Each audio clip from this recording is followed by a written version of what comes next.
कहानी का पूरा आनंद लेने के लिए इसके पिछले भाग को सुनना बिल्कुल मत भूलिएगा।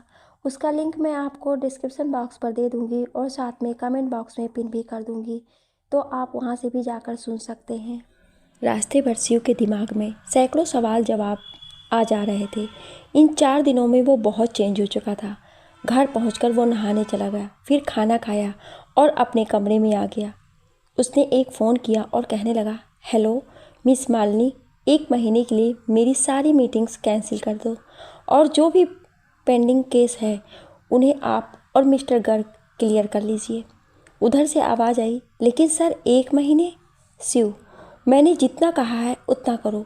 मालिनी की बात बीच में काटते हुए, मालिनी, पर सर इससे आपको बहुत नुकसान हो सकता है। शिव, मुझे उसकी परवाह नहीं है, आप अभी मेरे सभी मीटिंग्स कैंसिल कीजिए। और हाँ, एक बात और, 1 महीने तक मेरी सभी कॉल्स का जवाब आप देंगी और गलती से भी 8-10 के बीच मुझे फ़ोन मत कीजिएगा। कोई हेल्प चाहिए या फिर ज़रूरी काम हो तो मुझे मेल्स कर देना। मालिनी चुपचाप सारे ऑर्डर सुनती रही, फिर ओके कहकर फ़ोन काट दिया। शिव ने अपना लैपटॉप खोला और मेल्स चेक करने लगा। सभी चेक करते करते उसे 2 घंटे लग गए। फ़ोन की रिंग से उसकी तंद्रा टूटी। उसने देखा आकाश का फ़ोन था। शिव, हेलो। आकाश, हेलो। शिव, मैं और सपना पहुंच गए हैं, अभी होटल के रूम में हैं। शिव, अच्छा, एंजॉय करो तुम लोग। आकाश, हाँ वो तो हो जाएगा, पाखी को घर छोड़ दिया तुमने? शिव, हाँ। आकाश, तू वापस कब जा रहा है? शिव, 1 महीने बाद। आकाश, 1 महीने बाद? पर तुम्हें कल ही निकलना था ना, तुम्हारे वो केस के लिए। शिव, आकाश, मैंने 1 महीने के लिए अपने सारे केस और मीटिंग्स कैंसिल कर दिए। आकाश, क्यों? शिव, पाखी के एग्ज़ाम्स हैं और उसे पढ़ाई में थोड़ी प्रॉब्लम आ रही है, उसके लिए मैं 1 महीने यहीं रुकूंगा। आकाश, तेरा दिमाग तो सही है ना, 1 महीने तू अपना काम से दूर रहेगा। शिव ने कुछ नहीं कहा। आकाश, शिव, ये अच्छी बात है कि तू पाखी की हेल्प करना चाहता है, पर इस तरह खुद के काम को अधूरा छोड़कर, अगर पाखी को पता चला तो उसे बिल्कुल अच्छा नहीं लगेगा। शिव, आकाश, मैं समझ रहा हूँ, पर आज मैंने उसकी आंखों में कुछ देखा था। वकालत के लिए जो जुनून उसकी आंखों में था वो मैंने आज तक नहीं देखा। आकाश, उसकी खुशी के सामने ये 1 महीना कुछ भी नहीं है यार। आकाश, मोहब्बत जो ना कराए वो कम है। अच्छा ये बता, तूने उसे अपने बारे में बताया या नहीं? शिव, नहीं आकाश, जब तक वो अपनी मंजिल नहीं पा लेती उसे मैं कुछ नहीं बता सकता। इस वक्त सिर्फ और सिर्फ उसकी डिग्री की ज़रूरत है और वो मैं उसे हर हाल में दिलाना चाहता हूँ। अगर उसे पता चला मैं एक वकील हूँ तो मुझसे पढ़ने नहीं आएगी, वो मेरे सामने खुद को कम आंकने लगेगी और ये मैं कभी नहीं चाहता। आकाश, शिव, मैंने कभी सोचा नहीं था तू पाखी के लिए इतना सब करने को तैयार हो जाएगा। शिव, मैं उन पर कोई एहसान नहीं कर रहा हूँ आकाश, मुझे उनकी ज़रूरत है और शायद उन्हें भी। आकाश, तू चिंता मत कर, यहाँ से वापस आते ही मैं पाखी से तुम्हारे बारे में बात करूँगा। शिव, अभी नहीं, उसकी डिग्री के बाद, उसके बाद तुझे ही तो मनाना है उनको मेरे लिए। आकाश, हाँ हाँ ज़रूर, वैसे भी सालियाँ जीजा जी की बात जल्दी मानती है। दोनों हंसने लगे। उसे बेस्ट ऑफ लक बोलकर आकाश ने फ़ोन काट दिया। अगले दिन शिव ने अपने मम्मी पापा को बताया कि वो 1 महीने यहीं रहेगा। पापा उसे शक की निगाह से देख रहे थे, लेकिन मम्मी की खुशी का कोई ठिकाना नहीं था। पापा से कोचिंग की चाबी लेकर शिव कोचिंग चला गया। पाखी वहाँ पहले से इंतजार कर रही थी। 5-6 बच्चों के अलावा वहाँ सिर्फ पाखी और शिव थे। शिव ने पापा के ऑफिस में ही पाखी को बैठने को कहा। कुछ ही देर में वो ऑफिस में ही बोर्ड और बुक्स ले आया। पाखी को पढ़ाने लगा। पाखी बहुत होशियार थी, वो हर बात को एक बार में ही कैच कर लेती। पाखी से ज़्यादा शिव का ध्यान आज बोर्ड और बुक्स में ज़्यादा था। दरवाजे पर खड़े शिव के पापा ने शिव को देखा और मुस्कुराकर चले गए। बाहर आकर सोफे पर बैठ गए और सोचने लगे, तो इसलिए जनाब ने 1 महीने यहाँ रुकने का फैसला लिया है। पाखी को कुछ नोट्स देकर शिव ने उसे घर जाने के लिए कहा और खुद ऑफिस से बाहर आ गया। पापा को देखकर एक बार तो ठिठक गया। शिव के पापा ने शिव को ऑफिस में आने को कहा। शिव ऑफिस में आकर सोफे पर बैठ गया। उन्होंने शिव के पास बैठते हुए कहा, कौन है वो, आपकी नई स्टूडेंट है? शिव, नहीं नहीं पापा, वो आकाश की रिश्तेदार है, लॉ की पढ़ाई कर रही है। उन्हें कुछ प्रॉब्लम्स आ रही थी, इसलिए मैंने ही उनसे कहा कि मैं उनकी हेल्प कर दूंगा। उनकी हेल्प के लिए आपने 1 महीने के लिए अपना सारा काम आगे खिसका दिया। एक अनजान रिश्तेदार के लिए कोई इतना नहीं करता। आप पसंद करते हैं उन्हें? पापा का सीधा सवाल सुनकर शिव खामोश हो गया। बेटा, हम जानते हैं, हमें अच्छा लगा कि 4 साल में पहली बार आपने अपने बारे में सोचा है।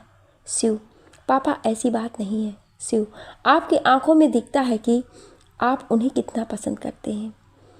शिव ने अपनी आंखें झुका ली। पापा ने शिव का हाथ अपने हाथों में लेकर कहा, शिव, उस हादसे के बाद हमें नहीं लगा था कि आपको पहले जैसा पाएंगे, पर आज 4 साल बाद हमने आप में हमारा पहले वाला शिव देखा है। आपकी खुशी में ही हमारी खुशी है। कल से 1 महीने के लिए हम कोचिंग नहीं आएंगे, ताकि आप इत्मीनान से उन्हें पढ़ा सकें, और किसी चीज़ की ज़रूरत हो तो बताना, हम अरेंज कर देंगे। पापा उठकर जाने लगे तो शिव ने उन्हें रोकते हुए कहा, पापा। उन्होंने पीछे मुड़कर देखा तो शिव ने उन्हें गले से लगा लिया। उनकी आंखें नम हो गईं। शिव काफ़ी देर उन्हें गले लगाए रहा। शिव के पापा चले गए और शिव ऑफिस में बैठा अपना काम करने लगा। शाम को शिव जल्दी घर चला आया और मम्मी पापा के साथ बैठकर बातें करने लगा। शिव की मम्मी के आश्चर्य की सीमा ही नहीं थी। जो शिव 4 सालों में गिनी चुनी बात बोलता था, आज उनसे ढेरों बातें कर रहा था। बातें करते करते शिव ने माँ की गोद में अपना सर रखते हुए माँ से कहा, माँ, मेरे सर में चंपी कर दो ना। माँ हल्के हल्के उसकी मसाज करने लगी। थोड़ी देर बाद शिव को वहीं लेटे लेटे नींद आ गई। शिव के पापा ने अपनी पत्नी को शिव के पास ही रुकने को कहा और खुद अपने कमरे में चले गए। माँ सारी रात उसका सर सहलाती रही। सुबह उठकर शिव ने माँ पापा के साथ ही नाश्ता किया और फिर कोचिंग चला गया। पाखी को पढ़ाने के बाद शिव अपना सारा समय माँ और पापा को देने लगा। 10 दिन गुजर गए। शिव की मेहनत रंग ला रही थी। पाखी भी शिव की मेहनत जाया करना नहीं चाहती थी। देखते देखते महीने होने को आया। एक रात शिव अपने कमरे में बैठे नोट्स बनाने में बिजी था। पापा उसके कमरे में आए, देखे रात के 12:30 बज रहे थे। उन्होंने शिव के पास बैठते हुए कहा, शिव, तुम सोए नहीं? शिव, हाँ पापा, वो पाखी के लिए नोट्स तैयार कर रहा था। उसके एग्जाम में अब बस 7 दिन और हैं, उसके बाद तो सोना ही है। पापा ने किताबें बंद करते हुए कहा, बाकी काम कल कर लेना। जाने लगे तो शिव ने कहा, पापा थोड़ी देर मेरे पास बैठिए ना। शिव की बात सुनकर वो बैठ गए। शिव ने उनका हाथ अपने हाथों में लेकर कहा, पापा, मैंने आपको और मम्मी को बहुत तकलीफ़ पहुंचाई है, पर उस हादसे के बाद मैं आज तक खुद को माफ़ नहीं कर पाया। पर जब से पाखी मेरी ज़िंदगी में आई है, सब बदल गया। वो लड़की बहुत मजबूत है पापा। उसने अपनी ज़िंदगी में बहुत कुछ खोया है, फिर भी वो मुस्कुराना नहीं भूली। उसे देखकर मैं अपना अतीत भूल जाता हूँ पापा। वो इतनी अच्छी है कि कोई उससे दूर नहीं रह सकता है। मेरे बदलाव की वजह सिर्फ पाखी है पापा। पापा ने शिव के गाल पर हाथ रखते हुए कहा, इस जिसकी इतनी तारीफ कर रहे हो उससे मिलवाओगे कब? ऐसा करो, कल शाम उसे घर ले आओ।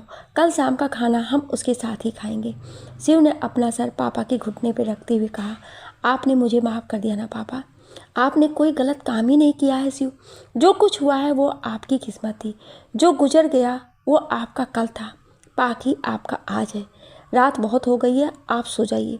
कल मैं और आपकी माँ आपके कल का इंतज़ार करेंगे। आज बहुत दिनों बाद शिव के दिल से एक बोझ हल्का हो गया।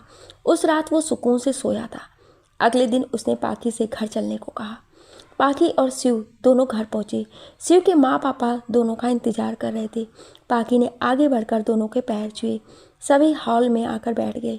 पाखी ने अपने बारे में बताया और शिव के लिए भी शुक्रिया अदा किया।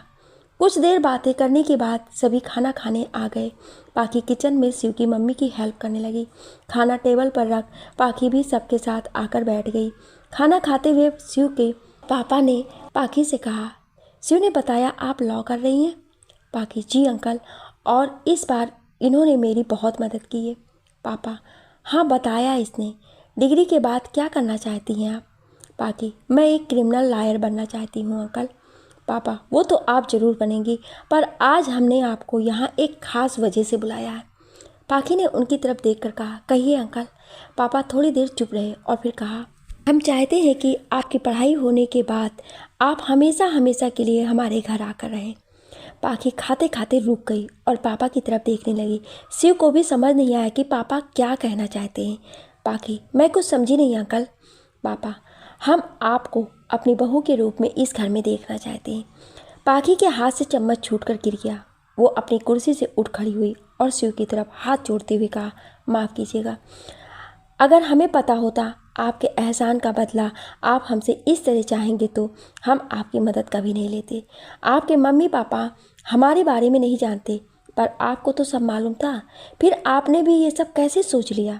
शिव कुछ बोल पाता उससे पहले पापा ने कहा, पाखी, इसमें शिव की कोई गलती नहीं है। इसे तो मालूम भी नहीं था कि हमने आपको यहाँ क्यों बुलाया है, पर सच तो ये है कि शिव भी आपको पसंद करता है। पाखी, माफ़ी चाहती हूँ अंकल, मैं अपने सुख के लिए इनकी ज़िंदगी खराब नहीं कर सकती। चलती हूँ, कहकर पाखी तेज़ी से घर से बाहर चली गई। शिव उसे रोकने बाहर आया, लेकिन तब तक वो जा चुकी थी। अंदर आकर शिव सोफे पर बैठ गया। माँ पापा दोनों उसके पास आए। पापा ने उसके कंधे पर हाथ रखते हुए कहा, आई एम सॉरी बेटा, मैंने बिना उसके मन की बात जाने। शिव, नहीं पापा, इसकी कोई ज़रूरत नहीं है। पाखी गलत नहीं है पापा, वो एक बहुत स्वाभिमानी लड़की है। उसके बाद शिव ने माँ पापा को पाखी के बारे में सब कुछ बता दिया। शिव की बात सुनकर पापा ने कहा, हमने अनजाने में उसका दिल दुखा दिया। शिव अपने कमरे में चला गया। उसे बस पाखी की परवाह थी। अगले दिन वो समय से पहले ही कोचिंग पहुंच पाखी का इंतज़ार करने लगा, लेकिन पाखी नहीं आई। शिव उदास हो गया। वो दोपहर तक पाखी का इंतज़ार करता रहा। तभी दरवाजे पर किसी की दस्तक हुई। उसने बेसब्री से देखा, सामने सपना और आकाश खड़े थे। आकाश ने आते ही कहा, क्या बात है, किसका इंतज़ार हो रहा है? शिव ने कुछ नहीं कहा तो सपना ने उसके चेहरे की उदासी देखकर कहा, क्या हुआ शिव भैया, आप बड़े परेशान दिखाई दे रहे हैं। सपना की बात सुनकर शिव ने सारी बातें सपना और आकाश को बता दी। शिव, आकाश और सपना बैठ बातें ही कर रहे थे कि तभी एक लड़का आया और पूछा, शिव सर कौन है? शिव, मैं हूँ, कहिए। पाखी दी ने आपके लिए ये लिफाफा भिजवाया। उसने लिफाफा शिव के हाथ में पकड़ाया और चला गया। शिव ने कांपते हाथों से लिफाफा खोला। उसमें एक लेटर और कुछ पैसे थे। शिव ने लेटर पढ़ना शुरू किया। शिव, सबसे पहले तो आपसे माफ़ी चाहते हैं कि हम इस तरह आपके घर से चले आए। अंकल आंटी को हमारी वजह से दुख पहुंचा, हमें माफ़ कर दीजिए। हम किसी को ठेस पहुंचाना नहीं चाहते थे, पर आपके माँ पापा जो चाहते हैं वो हम नहीं कर सकते, और उसकी वजह है हमारा अतीत। हम अपना अतीत नहीं भूल सकते। आप बहुत अच्छे इंसान हैं, आपने हमारी बहुत मदद की है। आपको शुक्रिया भूलकर हम आपकी मेहनत ज़ाया नहीं करना चाहते। आज के बाद हम आपसे पढ़ने नहीं आ सकते, हमें गलत मत समझिएगा। इतने दिन आपने हमें पढ़ाया, हमसे जितना हो पाया हमने आपको आपकी फीस भेजी है, उसे स्वीकार कीजिए, क्योंकि हम आपकी मेहनत को एहसान का नाम देना नहीं चाहते। पाखी। शिव की नम आंखें देख आकाश ने वो लेटर लेकर पढ़ा और शिव से कहा, तू परेशान मत हो, मैं पाखी को अच्छे से जानता हूँ, वो बहुत जिद्दी लड़की है। मैं तेरे लिए उससे बात करता हूँ। तुमने उसके लिए इतना सब किया और उसने इनके बदले पैसे भेज दिए। शिव, नहीं आकाश, पाखी से अब कुछ कहने की ज़रूरत नहीं। ये लेटर पढ़ने के बाद भी शायद तुम उसे समझ नहीं पाए। उसने ये सब कैसे लिखा है मैं जानता हूँ। सच तो ये है कि वो सबको खुश देखना चाहती है। उसके सम्मान को कम नहीं करना चाहता। मैं ये पैसे रख लेता हूँ, मुझे यकीन है एक दिन वो लौट कर जरूर आएगी। शिव ने आंखों की नमी को पोंछकर मुस्कुराते हुए कहा, आकाश, मोहब्बत जो ना कराए वो कम है।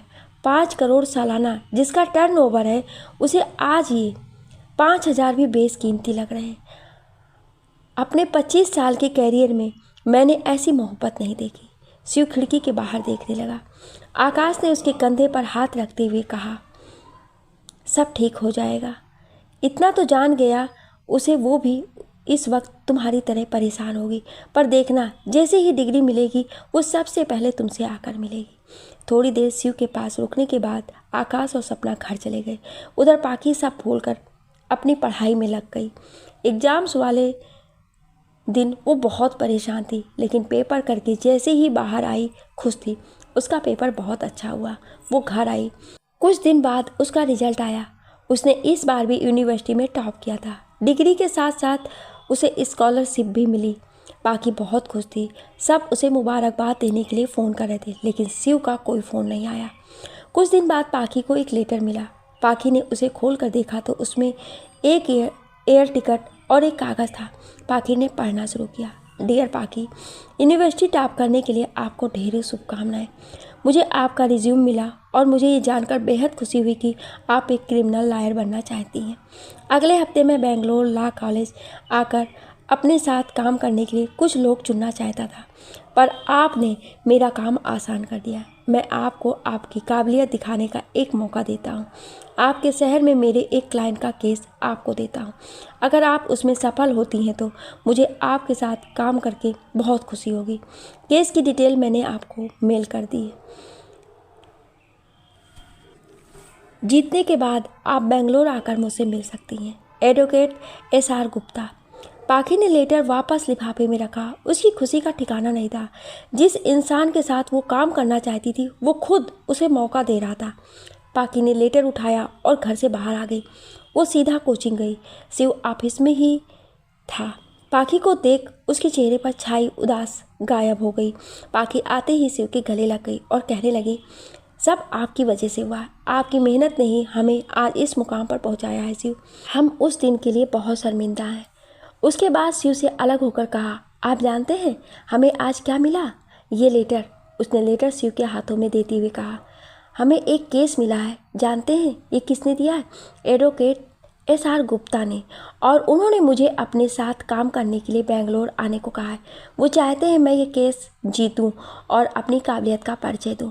पाखी की आंखों में आंसू आ गए। उसने कहना जारी रखा, आप जानते हैं यहाँ तक आने में हमने बहुत कुछ देखा है, सुना है, लोगों की रुसवाई, धोखा, तकलीफ सब सहा है, पर मुझे यहाँ पहुँचाने में सिर्फ आपका हाथ है। हम ये हमेशा याद रखेंगे। हमारे दिल में आपके लिए एक खास जगह हमेशा रहेगी शिव। शिव ने पाखी के गाल पर आए आंसुओं को पोंछते हुए कहा, यह तो होना ही था क्योंकि हमें आप पर पूरा भरोसा था। पाखी, 2 दिन बाद उस केस की सुनवाई है। इतना साथ दिया, थोड़ी देर और देंगे, मेरे साथ चलेंगे? शिव, आपका साथ देने के लिए तो मैं ज़िंदगी भर तैयार हूँ। पाखी, शिव, मैं आपकी भावनाओं की कदर करती हूँ, पर जिस नर्क से मैं एक बार गुजर चुकी हूँ फिर से नहीं गुजरना चाहती। शिव, मैं ज़िंदगी भर इस उम्मीद में इंतज़ार करूँगा कि कभी तो आप आएंगी, अगर जीते जी नहीं तो मरने के। पाखी ने अपना हाथ शिव के मुंह पर रखते हुए कहा, दोबारा ऐसा मत कहिएगा। तकदीर ने हमसे बहुत कुछ छीना है, अब आपको नहीं। शिव पाखी की आंखों में देखता है। आज उसे उसमें सिर्फ खुद का अक्स नजर आ रहा था। आज उन आंखों में कोई दर्द नहीं था, ना ही कुछ पाने की ख्वाहिश, सिर्फ प्यार था, विश्वास था। शिव, चलिए आपको घर छोड़ देता हूँ। पाखी आकर गाड़ी में बैठ गई। शिव ने गाड़ी स्टार्ट की और घर की तरफ मोड़ दी। गाड़ी धीमी रफ्तार से सड़क पर चल रही थी। शिव खुश था, पाखी लौट आई थी। शिव ने म्यूजिक ऑन किया। गाना हर बार शिव की कंडीशन के हिसाब से ही निकलता था। गाना बजा, राहों में तन्हा हूँ, साथ ले चल लूँ, संग तेरे सफ़र पूरा करूँ। शिव ने पाखी की तरफ देखा। आज पहली बार उसने पाखी को अपनी तरफ देखते पाया। शिव मुस्कुरा दिया और सामने देखने लगा। दोनों खामोश थे, पर दिल रोज से तेज धड़क रहा था। कुछ देर बाद घर आ गया। पाखी ने गाड़ी से उतरते हुए कहा, आप अंदर नहीं आएंगे? शिव, एक दिन जरूर आऊँगा, पर अभी नहीं। पाखी, मैं उस दिन का इंतज़ार करूँगी। पाखी को घर छोड़कर शिव चला गया। 2 दिन बाद पाखी काला कोट पहने आईने के सामने खड़ी थी। आज उसकी आंखों में डर नहीं, हिम्मत थी। उसके चेहरे पर बेबसी नहीं, आत्मविश्वास था। उसके हाथ आज मजबूरियों से बंधने के बजाय कानूनी कागज पकड़े हुए थे। होठों पर चुप्पी के बजाय थी हर ताकत को हरा देने वाली मुस्कान। पाखी फाइल्स लेकर बाहर आई तो देखा शिव अपनी गाड़ी लिए पहले से वहाँ मौजूद था। पाखी ने उसके पास आकर कहा, आप सुबह सुबह यहाँ? शिव, कहा था ना आपसे, वकील बनते ही आपका असिस्टेंट बना लेना। तो लीजिए, आपका असिस्टेंट आपकी खिदमत के लिए हाजिर है। शिव ने गाड़ी का दरवाज़ा खोलते हुए कहा। पाखी मुस्कुराकर शिव के पास आई और कहा, आप मेरे असिस्टेंट नहीं हैं तो फिर क्या हूँ? शिव ने उसकी आंखों में देखते हुए कहा। शिव को इस तरह अपनी तरफ देख पाखी ने नज़रें झुका ली और कहा, वक्त आने पर बता दूंगी। कहकर पाखी गाड़ी में बैठ गई। शिव भी आया और गाड़ी स्टार्ट कर शहर की अदालत की तरफ बढ़ा दी। कुछ ही देर में दोनों अदालत पहुँचे। आज पाखी के लिए बहुत बड़ा दिन था। उसने शिव से कहा, आप साथ नहीं चलेंगे? शिव, पाखी, आने वाली ज़िंदगी में आपको बहुत से पड़ाव पार करने होंगे और हर पड़ाव में मैं आपके साथ नहीं रहूँगा, इसलिए आज आप अकेली जाएंगी और मैं आपकी जीत कर आने का इंतज़ार करूँगा। पाखी, हम आपको निराश नहीं करेंगे, हम चलते हैं। पाखी ने घड़ी में समय देखते हुए कहा। बेस्ट ऑफ लक कहकर शिव ने गाड़ी साइड में लगा दी। पाखी अंदर चली गई। कार्रवाई शुरू होने में अभी 1 घंटा बाकी था। पाखी ऑफिस में आकर केस की फाइल देखने लगी। फाइल में मानव शर्मा नाम पढ़ते ही पाखी की धड़कन जैसे रुक गई। फिर उसने खुद को संयत करते हुए सोचा, हो सकता हो कोई और हो। फिर वो अपने काम में लग गई। 1 घंटे बाद अदालत शुरू हो गई। पाखी ने जैसे ही कोर्ट रूम में प्रवेश किया, उसके कदम रुक गए। कटघरे में खड़ा शख्स कोई और नहीं, मानव था, यानी मनु, पाखी का अतीत। पाखी के हाथ कांपने लगे, कदम लड़खड़ाने लगे, गला सूख गया। वो धीरे धीरे चलकर अपनी कुर्सी पर आकर बैठ गई। उसने पीछे मुड़कर देखा। पीछे मनु के मम्मी पापा, पत्नी साक्षी, पूजा और पूजा के पति मौजूद थे। पाखी का गला सूखा जा रहा था। उसने सामने रखा पानी का गिलास उठाया और एक सांस में पी लिया। उसकी आंखें फाइल पर लिखे नाम मानव शर्मा पर ठहर गई। वो सोचने लगी, आखिर ये सब क्या है? मैं जितना इन सब से दूर जाना चाहती हूँ, मेरी किस्मत मुझे इतने करीब ले आती है। आज मेरा ही अतीत मेरे सामने कटघरे में खड़ा है, पर मेरा दिल जानता है उसने कुछ नहीं किया है। पाखी ने एक गहरी सांस ली और मनु की तरफ देखा। वो सर झुकाए कटघरे में खड़ा था। तभी जज साहब आए और उन्होंने आदेश दिया, आज की कार्रवाई शुरू की जाए। मनु के खिलाफ खड़े हुए वकील मिस्टर नीरज ने बोलना शुरू किया। जज साहब, 10 मार्च की रात जयपुर हाईवे के पास एक गाड़ी जिसमें शहर के सबसे बड़े बिजनेसमैन DK अग्रवाल का बेटा सुनील अग्रवाल और उसके कुछ दोस्त मौजूद थे। अपनी आपसी रंजिश के चलते मानव शर्मा उर्फ मनु ने उस गाड़ी को अपनी गाड़ी से टक्कर मारी, जिससे सुनील अग्रवाल को गहरी चोट आई और वो कोमा में चले गए। सुनील के दोस्तों ने बताया कि मानव ने उसे सबके सामने जान से मारने की धमकी दी और उसके बाद उस पर यह जानलेवा हमला किया। मैं चाहता हूँ इस हरकत के लिए मिस्टर मानव शर्मा को कड़ी से कड़ी सज़ा सुनाई जाए, जिससे ये भविष्य में ऐसा ना करे। That's all my Lord. Neeraj अपनी जगह पर आकर बैठ गया। जज ने पाखी से कहा, मिस पाखी, आप मानव के पक्ष में कुछ कहना चाहती हैं? जी मिलाड, पाखी ने उठते हुए कहा। पाखी, मेरे काबिल दोस्त नीरज ने अदालत में सिर्फ आधी अधूरी बात बताकर इन्होंने मानव को बिना किसी सबूत के गुनहगार ठहरा दिया। मैं अदालत को ये बताने की इजाज़त चाहती हूँ कि 10 मार्च की रात हुआ क्या था। जज, इजाज़त है। पाखी, मिलाड, 10 मार्च की रात मनु अपनी गाड़ी अपने 2 दोस्तों के साथ जयपुर हाईवे स्थित एक रेस्टोरेंट में गया था। उसी रेस्टोरेंट में सुनील अग्रवाल और उसके कुछ दोस्त मौजूद थे।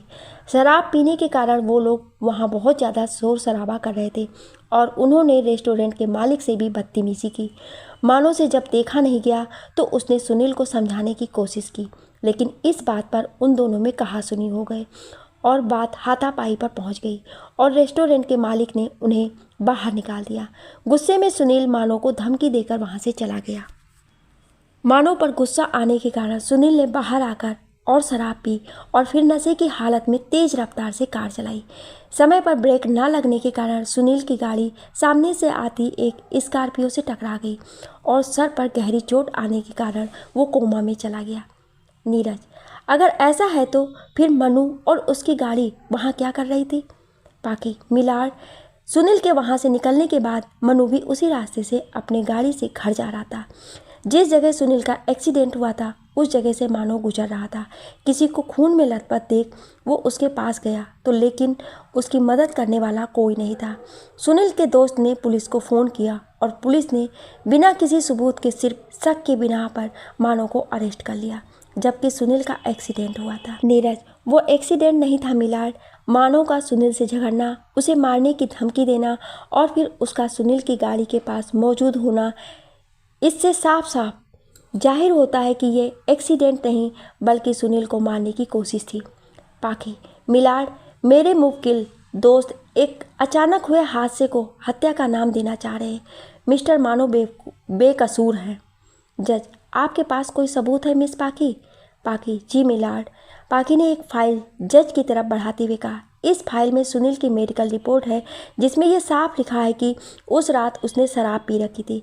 उसके नीचे उस गाड़ी की रिपोर्ट है जिसमें यह साफ लिखा है कि वो गाड़ी तेज़ रफ्तार से चलाई गई थी। जज सभी रिपोर्ट्स देखता है और नीरज से कहता है, आपको कुछ कहना है? नीरज, मैं मिस्टर मानो से कुछ सवाल पूछने की इजाज़त चाहता हूँ। जज, इजाज़त है। नीरज, मिस्टर मानो, क्या आप अदालत में बताएंगे कि वकील साहिबा को आप कैसे जानते हैं? नीरज का सवाल सुनकर पाखी ने कहा, ऑब्जेक्शन मिलार्ड, मेरे मुवक्किल द्वारा यहाँ मेरी निजी ज़िंदगी को बीच में क्यों लाया जा रहा है? नीरज, मिलार्ड, इस केस से पाखी और मानो के संबंधों का सीधा संबंध है। वकील साहिबा मानो की प्रेमिका रह चुकी हैं और सिर्फ इसी वजह से वो मानो को बचाने की कोशिश कर रही हैं। पाखी, ये सब क्या बकवास है? नीरज, ये बकवास नहीं है वकील साहिबा। मानो और आपके बीच एक रिश्ता रह चुका है और उसी को बचाने के लिए आप आज मानो के लिए यहाँ आई हैं, उन्हें बेगुनाह साबित करने के लिए। पाखी की आंखों में नमी आ जाती है। पाखी जज से कहती है, मिलार्ड, मुझे सिर्फ 2 घंटे की मोहलत चाहिए जिसमें मैं मानो के बेकसूर होने का पक्का सबूत पेश कर सकूं। जज, ठीक है, आगे की सुनवाई 2 घंटे बाद होगी, कहकर जज साहब चले गए। उनके जाने के बाद पाखी अपनी कुर्सी पर बैठी रही। सभी उठ के बाहर चले गए पर पाखी वहीं बैठी रही। उसे कुछ समझ नहीं आ रहा था। कुछ देर बैठे रहने के बाद उसके दिमाग में एक विचार आया और वो कोर्ट से बाहर आकर गाड़ी में बैठते हुए शिव से कहा, अभी आप हमसे कोई सवाल मत करना, बस जल्दी से जयपुर हाईवे पर चलिए। शिव ने गाड़ी स्टार्ट की और कुछ ही देर में दोनों हाईवे पर थे। पाखी सबूत ढूंढने लगी पर कहीं कुछ नहीं मिला। उसे परेशान देख शिव सब समझ गया। उसने पाखी से कहा, पाखी, ये यहाँ का सबसे बड़ा हाईवे है और इस वजह से यहाँ सीसीटीवी कैमरा भी होंगे। क्यों ना आप एक बार उस रात की फुटेज देख लें, शायद आपको कोई सबूत मिल जाए। यू आर ग्रेट, पाखी ने मुस्कुराते हुए कहा और अपने काम में लग गई। जल्द ही उसे सबूत मिल गए और वो शिव के साथ वापस कोर्ट आने लगी। सही समय पर पाखी अदालत पहुंच चुकी थी। उसने सीसीटीवी की फुटेज जज साहब को दिखाई जिसमें साफ साफ दिख रहा था कि सुनील का एक्सीडेंट हुआ है और मानो निर्दोष है। आखिर में जज ने फैसला मानो के पक्ष में ही सुनाया और उसे निर्दोष करार देकर बाइज्जत बरी कर दिया। मनु के पापा और बाकी सब लोगों के चेहरों पर मुस्कुराहट और सुकून था और आंखों में पाखी के लिए प्यार। तभी नीरज ने पाखी की तरफ अपना हाथ बढ़ाते हुए कहा, बधाई हो, आप ये केस जीत गए। आपके साथ काम करके मज़ा आएगा। पाखी ने भी मुस्कुराते हुए हाथ मिलाया और बाहर आ गई। बाहर मनु और उसका परिवार खड़ा था। पाखी ने एक नज़र उन सब पर डाली और आगे बढ़ गई। तभी मनु के पापा ने आवाज़ दी, पाखी।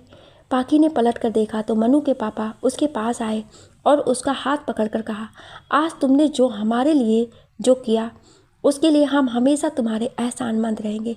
तुम्हें समझने में मुझसे बहुत बड़ी भूल हो गई थी, मुझे माफ़ कर दो। पाखी, इसकी ज़रूरत नहीं अंकल, आपने एक बार सबके सामने मुझे बेटी कहा था, बस अपने बेटी होने का फ़र्ज निभाया है। इतना कहकर पाखी साक्षी की तरफ मुड़ी और कहा, मनु एक अच्छा लड़का है।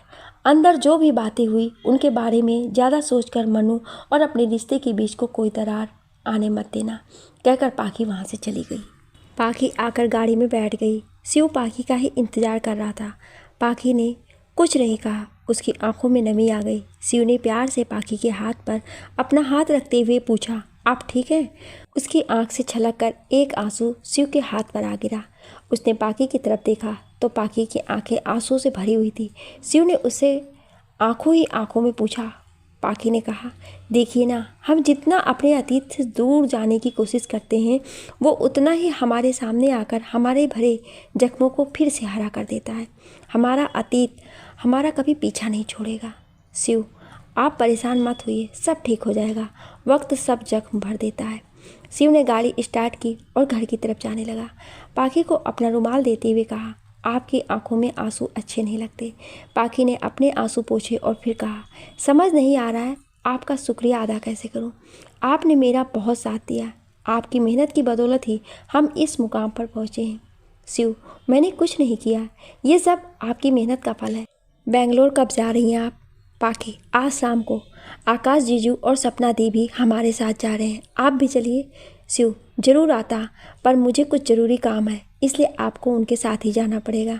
पाखी ठीक है, पर जब हम आएंगे हम आप सबको पार्टी देंगे। शिव ठीक है। कुछ ही देर में घर आ गया। पाखी गाड़ी से उतरकर घर चली गई और शिव भी घर चला गया। घर पर आकाश और सपना पहले से मौजूद थे। सपना को देखकर पाखी खुश हो गई। माँ सबके लिए चाय बनाने चली गई। पाखी सपना और आकाश के साथ बैठकर बातें करने लगी। शाम को तीनों बेंगलोर के लिए निकल गए, पर आज इन सब के बीच भी पाखी को शिव की कमी महसूस हो रही थी। कुछ तो था उन दोनों के बीच जिसने उन्हें अब तक एक दूसरे से बांध रखा था। बेंगलोर पहुंचकर पाखी ने सबसे पहले शिव को फ़ोन किया और उसे अपने पहुंचने की बात बताई। आकाश, सपना और पाखी ने पहले घूमने का प्लान बनाया और शाम को एसआर से मिलने का।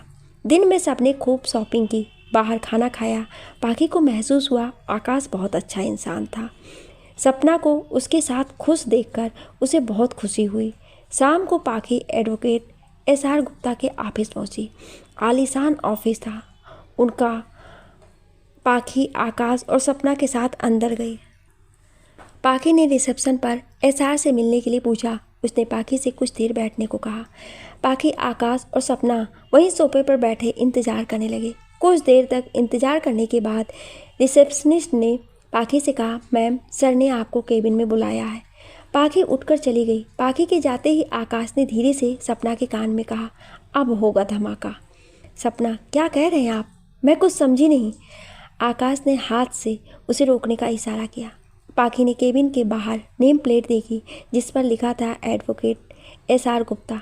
पाखी ने मुस्कुराते हुए केबिन में एंटर करते हुए कहा, क्या हम अंदर आ सकते हैं?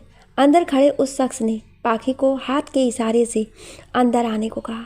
पाखी अंदर आ गई। उसने कमरे में देखा सैकड़ों की तादाद में मेडल्स, ट्रॉफियाँ रखी थी। टेबल पर एक नेम प्लेट रखी थी जिस पर सुनहरे अक्षरों में एसआर गुप्ता। पाखी ने देखा वो खिड़की की तरफ मुंह करके खड़े थे। पाखी ने बोलना शुरू किया, हेलो सर, मैं आपको बहुत मानती हूँ सर। इतनी कम उम्र में आपने वकालत में जो कुछ हासिल किया वो सब प्रेरणादायक है। मैं आपकी बहुत बड़ी आभारी हूँ कि आपने मुझे इस लायक समझा कि मैं आपके साथ काम करूँ। मैं पूरी कोशिश करूँगी कि मैं आपको कभी शिकायत का मौका ना देकर अपना काम पूरी ईमानदारी से करूँ। आपने जो पहला केस मुझे दिया, आपको जानकर खुशी होगी कि वो आप जीत चुकी हैं। कहकर पाखी उनके जवाब का इंतजार करने लगी, पर जैसे ही वो पलटे उन्हें देखकर पाखी का मुंह खुला का खुला रह गया। उसकी धड़कनें हमेशा से तेज, आंखें जैसे झपकना भूल गई, क्योंकि वो इंसान कोई और नहीं, शिव ही था। शिव को देखकर पाखी के मुंह से सिर्फ इतना ही निकला, आप यहाँ? शिव, जी हाँ, मैं ही हूँ एसआर गुप्ता, शिव रंजन गुप्ता। शिव ने मुस्कुराते हुए कहा। पाखी, लेकिन आप ये सब? पाखी ने हकलाते हुए कहा। शिव ने टेबल पर रखा पानी का गिलास उठाया और पाखी के पास आकर पाखी को देते हुए कहा, रिलैक्स, पानी पीजिए। पाखी ने पानी पिया। शिव ने उसे बैठने को कहा और आकाश को फ़ोन करके कहा, तुम दोनों भी अंदर आ जाओ। अगले ही पल आकाश और सपना भी अंदर आ गए। सब बैठ गए। शिव ने बोलना शुरू किया, पाखी, मैं आपसे कुछ छुपाना नहीं चाहता था, पर जब पता चला आप एक वकील बनना चाहती हैं तो मुझे छुपाना पड़ा। उस दिन वो किताब, वो भी मेरी ही थी। अदालत मैं सिर्फ इसलिए नहीं आया क्योंकि वहाँ के जज मेरे अच्छे दोस्त हैं। आपने जब अपनी पढ़ाई के बारे में बताया तब मैंने आपकी मदद की। अगर सच जानते तो शायद आप मेरी मदद कभी ना लेती, और अगर लेती भी तो आप मुझे खुद से ऊपर समझने लगती, और ये मैं नहीं चाहता था। मैं आपको अपने बराबर देखना चाहता था, अपने से कम नहीं। पाखी चुपचाप सब सुने जा रही थी। उसने आकाश और सपना की तरफ देखा तो आकाश मुस्कुरा दिया और हाँ में अपनी गर्दन हिला दी। शिव, एसआर को आप अपना आइडियल मानती हैं, लेकिन मैं आपके साथ हमेशा शिव बनकर रहना चाहता था, बस इसलिए ये सब करना पड़ा। उम्मीद करता हूँ आप मुझे माफ़ कर देंगी। पाखी, क्या आप लोग मुझे कुछ देर के लिए अकेला छोड़ सकते हैं? शिव, आकाश बाहर चले गए। सपना को पाखी ने रोक लिया। पाखी ने उसका हाथ पकड़ते हुए कहा, ये सब क्या हो रहा है मेरे साथ? एक इतना बड़ा इंसान मेरे लिए ये सब क्यों कर रहा है? क्यों मेरे साथ खड़ा है? अब तक मुझे कुछ समझ नहीं आ रहा। सपना, पाखी, तुझे कुछ दिखता नहीं है या फिर देखना नहीं चाहती? क्या तुम्हें शिव की आंखों में अपने लिए कुछ दिखाई नहीं देता? क्या उसकी खुशी नहीं दिखाई देती जब वो तुम्हारे साथ होता है? पाखी, शिव ने तुम पर कोई एहसान नहीं किया है, उसने जो कुछ भी किया है सिर्फ तुम्हें खुश देखने के लिए किया है पाखी। पाखी, मैं जानती हूँ वो बहुत अच्छे हैं, लेकिन तुम तो कम से कम मेरा अतीत जानती हो ना। सपना, कौन सा अतीत? पाखी, उस वक्त को गुजरे काफ़ी वक्त हो चुका, वो अतीत था, बीत चुका। ये तुम्हारा आज है और तुम्हारे आज में शिव तुम्हारे साथ है। और कब तक, आखिर कब तक तू उस अतीत को अपने दिल से लगाए रखेगी? पाखी, मैं उनकी ज़िंदगी बर्बाद नहीं कर सकती। उन्हें तो कोई भी लड़की मिल जाएगी, वो मुझे क्यों अपनाएंगे? पहले भी मेरी शादी हो चुकी है, पहले भी मेरा दिल टूट चुका है, पहले भी मैं ये सब देख चुकी हूँ। किसी पर फिर से भरोसा नहीं कर सकती मैं, अपनी ज़िंदगी में किसी को फिर से नहीं ला सकती मैं। पाखी रोने लगती है। सपना से पाखी का रोना नहीं देखा जाता। वो उसे गले लगाते हुए कहती है, मुझसे नहीं देखा जाता तुझे इस हाल में। प्लीज़ पाखी, एक बार, सिर्फ एक बार अपने लिए सोच, शिव के लिए सोच। वो तुझे बहुत चाहता है और मेरा दिल कहता है कि तू भी उसे चाहती है। तेरी आंखों में मैंने उसके लिए फ़िक्र देखी है। परेशान मत हो, हम सब तेरे साथ हैं। पाखी सपना की गोद में अपना सर रख देती है और कहती है, मैं अपने लिए अब और नहीं सोच सकती सपना। शिव मेरा अतीत नहीं जानते, मुझे कुछ समझ नहीं आ रहा है, मैं आप सब लोगों को कैसे समझाऊं? सपना, पाखी अपनी आंखें बंद करो, क्या दिखता है तुम्हें? पाखी, शिव। पाखी ने तुरंत अपनी आंखें खोल ली। सपना, तू भी उनसे प्यार करती है पाखी, बस तू दूर भाग रही है इस सच से। आज अगर तुमने शिव को ठुकराया तो ये तुम्हारी ज़िंदगी की सबसे बड़ी गलती होगी पाखी, सबसे बड़ी गलती। शिव और आकाश को बाहर इंतजार करते जब काफ़ी वक्त हो गया तो शिव अंदर गया। उसने देखा पाखी सपना के घुटने पर सर रखे बैठी थी। शिव उसके पास गया और प्यार से पाखी के सर पर हाथ रखते हुए कहा, पाखी घर चले। शिव और सपना पाखी को लेकर बाहर आ गए। सभी ऑफिस से बाहर निकल आए। शिव ने सबको गाड़ी में बैठने को कहा, सब आकर गाड़ी में बैठ गए। शिव ने गाड़ी स्टार्ट की और घर की तरफ घुमा दी। रास्ते में आकाश ने पूछा, शिव तूने बेंगलोर में घर कब लिया? शिव, अभी 1 महीने पहले। किसी के ख्वाबों की दुनिया है उस घर में, शिव ने पाखी की तरफ देखते हुए कहा। पाखी ने शिव की तरफ देखा। उसकी आंखों में पाखी को सिर्फ खुद का अक्स नजर आ रहा था। बातों बातों में घर आ गया। घर बहुत खूबसूरत था। सपना, शिव, आकाश और पाखी ने घर में प्रवेश किया। पूरा घर सफ़ेद मार्बल से बना हुआ था। शिव जानता था पाखी को सफ़ेद रंग बहुत पसंद है। आकाश और सपना घूमकर घर देखने लगे। हॉल में सिर्फ शिव और पाखी थे। शिव ने पाखी से कहा, चलो तुम्हें तुम्हारे ख्वाबों की दुनिया हकीकत में दिखाता हूँ। कहकर शिव उसका हाथ पकड़े उसे घर दिखाने लगा। सबसे पहले वो उसे घर के दाईं तरफ बने बगीचे में लेकर गया। पाखी ने देखा वहाँ बहुत खूबसूरत पौधे लगे थे। कई तरह के फूलों के गमले थे। कोने में पत्थरों से बना एक झरना जिसमें पानी बह रहा था और मछलियाँ तैर रही थी। वो सब देखकर पाखी के चेहरे पर मुस्कान आ गई। उसने शिव की तरफ देखा तो शिव ने कहा, यहाँ हर रंग, हर किस्म के फूल हैं सिवाय गुलाब के, क्योंकि वो तुम्हें पसंद नहीं है। पाखी का हाथ पकड़े पकड़े शिव पाखी को घर की दूसरी तरफ लेकर गया। वहाँ बहुत सारे सफ़ेद खरगोश थे जो उछल कूद कर रहे थे। बहुत सारे पक्षी भी थे। शिव उसे अंदर एक कमरे में लेकर गया। जैसे ही उसने कमरे की लाइट ऑन की, सामने दीवार पर पाखी और शिव की एक बड़ी सी तस्वीर थी जिसमें शिव ने पाखी को थाम रखा था। पाखी को याद आया, ये तस्वीर उस वक्त की है जब सपना की शादी के समय शिव ने उसे गिरते वक्त थामा था। पाखी, ये तस्वीर? शिव, आकाश ने सेंड की थी। पाखी मुस्कुरा दी। उसने घूमकर सारा कमरा देखा। वो वैसा ही था जैसा वो सोचा करती थी। हर चीज़ वैसी ही थी। पाखी ने खिड़की से पर्दा हटाकर देखा। सामने घास का बड़ा मैदान। पाखी कमरे से बाहर आई तो शिव उसे ऊपर ले गया। ऊपर एक बड़ा सा स्टडी रूम था। पाखी ने देखा वहाँ वो सारी किताबें रखी थी जो पाखी पढ़ना चाहती थी। कमरे के कोने में एक खूबसूरत सी टेबल थी जिस पर बहुत सारी खाली डायरियाँ और पेन रखे थे। शिव, यहाँ वो सब किताबें हैं जो आपको पसंद हैं, नॉवेल्स, कहानियाँ सब हैं। आप जब चाहें, जिस वक्त चाहें इन्हें पढ़ सकती हैं। यहाँ कोई आपको नहीं रोकेगा। और हाँ, आपका जब मन हो आप लिख सकती हैं वो सब जो आप लिखना चाहती हैं। पाखी, आपको ये सब कैसे पता चला? शिव ने ड्रावर से एक डायरी निकालकर पाखी को देते हुए कहा, इससे आप इसे पापा की कोचिंग में भूल गई थी। एक बार चलिए, कुछ और भी दिखाना है आपको। उसके बाद शिव पाखी को लेकर पीछे बरामदे में गया। वहाँ कुछ पिंजरे टंगे थे जिनमें पक्षी थे। उन्हें देखकर पाखी को थोड़ा अजीब लगा। उसने शिव से पूछा, आपने इन्हें कैद क्यों कर रखा है? शिव मुस्कुराया और पाखी से कहा, आप इन्हें आज़ाद कर सकती हैं, पर है पिंजरे के नीचे एक कागज़ जिस पर कुछ लिखा है। अगर इन पंछियों के साथ आप वो भी आज़ाद कर पाएँ तो मैं आपको नहीं रोकूंगा। पाखी ने आगे बढ़कर पहले पिंजरे पर लगी पर्ची उतारी और खोलकर पढ़ना शुरू किया। अतीत, वो वक्त जो गुजर चुका है, लेकिन आज भी आपने खुद को उसमें कैद कर रखा है। ज़रूरत है उसे खुद से आज़ाद करने की, ताकि अपना आज जी सको। अपने अतीत को खुद से आज़ाद कीजिए। पाखी ने पिंजरा खोला और उसे आज़ाद कर दिया। पाखी ने शिव को कागज़ पकड़ाया और आगे बढ़ गई। उसने दूसरे पिंजरे की पर्ची पढ़नी शुरू की। शादी, वो बंधन जिसने हमेशा आपको बांध के रखा, बेबुनियाद रस्मों और रिवाजों में। जो शादी एक शादी ही नहीं थी, आपने आज भी खुद को उस बंधन में बांध रखा है, जिसके होते आप आज तक अपने बारे में नहीं सोच पाई। खुद को उस बंधन से आज़ाद कीजिए। पाखी ने दूसरा पिंजरा खोलकर उसके पंछी को भी आज़ाद कर दिया। पाखी अगले पिंजरे की तरफ बढ़ी। उसकी पर्ची निकालकर पढ़ना शुरू किया, जिसमें लिखा था, प्यार जिससे आपने हमेशा खुद को दूर रखा है। प्यार कभी पहला या दूसरा नहीं होता है, पर किसी ने आपका दिल तोड़ा और आपने खुद को सबसे दूर कर लिए।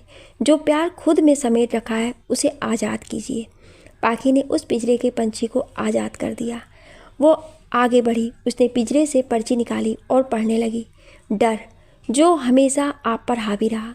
कुछ खो देने का डर, किसी के करीब आने का डर, खुश रहने का डर, सपने देखने का डर, ना जाने कितने ही डर आपको घेरे हुए हैं। खुद को उस डर से आज़ाद कीजिए। पाखी की आंखें नम हो गईं तो शिव ने उसके कंधे पर हाथ रखकर हाँ में अपनी गर्दन हिला दी। पाखी ने पिंजरे के पंछी को आज़ाद कर दिया। पाखी आखिरी पिंजरे की तरफ बढ़ी और पर्ची पढ़ने लगी। ईश्वर, मैं जानता हूँ आप ईश्वर में विश्वास नहीं करती, पर चाहता हूँ आप करो, क्योंकि अगर वो नहीं होते तो शायद मैं आपसे मिल नहीं पाता। पाखी ने शिव की तरफ देखा और आखिरी पिंजरा भी खोल दिया। शिव उसे लेकर अंदर गया। घर के एक कोने में बड़ा सा मंदिर बना था, जहाँ शिव भगवान की बहुत बड़ी मूर्ति थी। शिव ने पाखी से कहा, पाखी, मैं आपसे ना कोई वादा करना चाहता हूँ, ना ही आप पर कोई एहसान। बस इतना कहूँगा कि मुझे और इस घर को आपकी ज़रूरत है। शिव ने पास रखा एक डिब्बा, जिसमें लाल रंग की साड़ी, लाल रंग का चूड़ा और सिंदूर का डिब्बा था। पाखी की तरफ बढ़ाते हुए कहा, इसे स्वीकार करके मुझे फिर से जीने की उम्मीद दे दो। पाखी ने शिव की आंखों में देखा। उसे उन दो आंखों में सिर्फ अपने लिए बेइंतहा प्यार नजर आ रहा था। आकाश और सपना भी आ गए। आकाश ने पाखी के पास आकर कहा, पाखी, शिव से अच्छा लड़का तुम्हें नहीं मिलेगा, लेकिन जीजू, मैं एक तलाक। पाखी कहते कहते रुक गई। शिव ने पाखी का हाथ पकड़ा और अपने रूम की तरफ बढ़ते हुए कहा, चलिए मेरे साथ, आपको एक आखिरी सच और बताते हैं। पाखी शिव के साथ जाती है। आकाश और सपना भी उन दोनों के पीछे रूम में आ गए। सबके बैठने के बाद शिव ने बोलना शुरू किया, पाखी, मैं जानता हूँ आपके मन में मुझे लेकर बहुत से सवाल होंगे। जिस तरह आपका अतीत है, उसी तरह मेरा भी अतीत रह चुका है। 4 साल पहले मेरी शादी वर्षा से हुई थी। वर्षा मम्मी पापा की पसंद थी और मैंने उनकी पसंद को अपनाने का फ़ैसला कर लिया। धूमधाम से मेरी शादी हुई और वर्षा हमारे घर आ गई। लेकिन शादी वाली रात ही उसने मुझे बताया कि वो किसी विजय नाम के लड़के से प्यार करती है और उसी से शादी करना चाहती है। मुझसे शादी उसने सिर्फ अपने माँ बाप के दबाव में आकर की। मैंने उसी रात फैसला किया कि मैं वर्षा की ज़िंदगी ख़राब नहीं करूँगा। मैंने उससे 1 महीने की मोहलत मांगी और उसके बाद उसके कहने पर मैंने उसे तलाक देकर आज़ाद कर दिया। मम्मी पापा बहुत नाराज़ हुए मुझ पर, लेकिन जिस लड़की ने कभी मुझसे प्यार ही नहीं किया, वो मेरे साथ ज़िंदगी कैसे बिताती। 2 महीने बाद ही वर्षा वापस आ गई और कहा कि वो मेरे साथ रहना चाहती है। विजय ने उसे धोखा दिया, लेकिन माँ पापा ने उसे अपनाने से इनकार कर दिया। लेकिन मैंने उसे रुकने को कहा। उसी शाम मुझे पता चला कि वो माँ बनने वाली है। मैंने उसे विजय से बैठकर बात करने को कहा और उसे बहुत समझाया। उस रात मैं देर तक उसे समझाता रहा, लेकिन उसने नहीं सुनी। उसने जो फैसला लिया, उसने मेरी ज़िंदगी ही बदल दी। अगली सुबह उसकी लाश उसके कमरे में मिली। उसने हार मानकर अपनी जान दे दी। पुलिस घर आई और मुझे उसकी मौत का जिम्मेदार मानकर ले गई। मेरी वजह से पापा की बहुत बदनामी हुई। पापा जानते थे मैं गुनहगार नहीं हूँ, लेकिन वो कुछ नहीं कर पाए। लेकिन अदालत में वर्षा के पापा ने सच बोलकर मुझे बचा लिया। पूरे 2 महीने बाद मैं घर आया था, लेकिन किसी ने मुझसे बात नहीं की। सब मुझे गलत समझने लगे, माँ पापा भी। मेरी लॉ की डिग्री पूरी हो चुकी थी। उसके बाद मैं वहाँ से लंदन चला गया। वहाँ रहकर मैंने अपनी पढ़ाई पूरी की और बेंगलोर शिफ्ट हो गया। उसके बाद मेरा काम ही मेरा सब कुछ हो गया और होटल्स के कमरे मेरा घर। इन 4 सालों में मैंने सबको खुद से दूर कर दिया था। घर भी महीनों बाद, साल में 1 बार जाता था। लेकिन जब आपको देखा तो पहली बार इन आँखों को कुछ अच्छा लगा और फिर इन आँखों में बसता ही गया। बाकी आपकी तरह ज़िंदगी में मैंने भी बहुत कुछ खोया है, पर अब कुछ खोने से डर लगता है। आपसे मिलने के बाद एक बार फिर से ये दिल धड़का है। इन आँखों ने ख्वाब देखना शुरू किया और शायद हमारा अतीत ही है जिसने एक दूसरे को अभी तक जोड़ के रखा है। मैं आपको खोना नहीं चाहता, कहकर शिव चुप हो गया। आज पहली बार उसकी आंखों की नमी पाखी को तकलीफ दे रही थी। आज पहली बार शिव की आवाज़ में वो दर्द महसूस कर रही थी। उसने भीगी पलकों से आकाश और सपना की तरफ देखा। दोनों ने हाँ में गर्दन हिला दी। पाखी ने दौड़कर शिव को गले लगा लिया। दोनों बिना कुछ बोले बस एक दूसरे को गले लगाए रहे। पाखी ने शिव की आंखों में देखते हुए कहा, हम आपको कभी समझ ही नहीं पाए शिव। समझने के लिए आपके और हमारे पास पूरी ज़िंदगी पड़ी है। कि दोनों बस एक दूसरे की आंखों में देखते रहे, भूल गए कि उनके अलावा भी कमरे में कोई है। तभी आकाश ने कहा, तोता मैना, चोंच लड़ाना बंद करो। पाखी ने मुस्कुराते हुए आकाश की तरफ देखा और उसके पास जाकर उसके गले लगकर कहने लगी, थैंक यू जीजू। आकाश, साली साहिबा, थैंक यू किस लिए? पाखी, बस थैंक यू। सपना, पाखी, आज मैं बहुत खुश हूँ। पाखी ने सपना को गले लगाकर कहा, अगर तुम सब नहीं होते तो आज ना जाने मैं किस हाल में होती। शिव भी उनके पास आया और कहा, पाखी घर चलें? पाखी के बोलने से पहले ही आकाश बोल पड़ा, कौन से घर? हम हमारी साली साहिबा को ऐसे ही नहीं भेजेंगे तुम्हारे साथ। बारात लेकर आओगे तो ही, वरना टाटा बाय बाय। आकाश की बात सुनकर सब हंसने लगे। शाम को सभी वापस जयपुर के लिए निकल गए। आकाश ने पाखी की मम्मी को समझाया और 2 दिन बाद ही शिव के मम्मी पापा शगुन लेकर पाखी के घर आ गए। सबकी रजामंदी से रिश्ता तय हो गया और 1 महीने बाद ही शादी की तारीख भी तय हो गई। शिव के लिए ये 1 महीना 1 साल जैसा निकला और फिर वो दिन भी आ गया जब पाखी दुल्हन बने शिव के सामने खड़ी थी। दोनों एक बंधन में बंध चुके थे। आकाश और सपना ने दोनों के खूब मज़े लिए और फिर पाखी हमेशा हमेशा के लिए शिव की हो गई। शिव और पाखी जब घर पहुँचे तो उसकी मम्मी रिश्तेदारों के साथ उनके स्वागत के लिए खड़ी थी। दोनों की आरती उतार उन्हें अंदर ले आई। घर के मंदिर में ले जाकर पाखी से कहा, बेटा भगवान के पैर छूकर आशीर्वाद लो। पाखी ने सामने मंदिर में देखा और फिर शिव के पैर छूकर कहा, आशीर्वाद दीजिए। सब भौचक्के से पाखी को देख रहे थे। तभी शिव की मम्मी ने कहा, बेटा आप शिव के पैर क्यों छू रही हैं? पाखी, क्योंकि मेरे लिए यही भगवान है। मैंने कभी उन भगवान को नहीं देखा, पर इनकी आंखों में वो मुझे दिखते हैं। इन्होंने मेरे लिए जो किया है वो उस भगवान ने भी नहीं किया था कभी। शिव की आंखें नम थी और वहाँ मौजूद सबके होठों पर मुस्कुराहट। शिव ने पाखी का हाथ अपने हाथों में लेकर कहा, आपकी जगह मेरे पैरों में नहीं, मेरे दिल में है। दोनों मुस्कुराते हुए बस एक दूसरे को देखे जा रहे थे। शाम को रिसेप्शन में दोनों ने खूब डांस किया। आकाश और सपना भी वहीं रुक गए।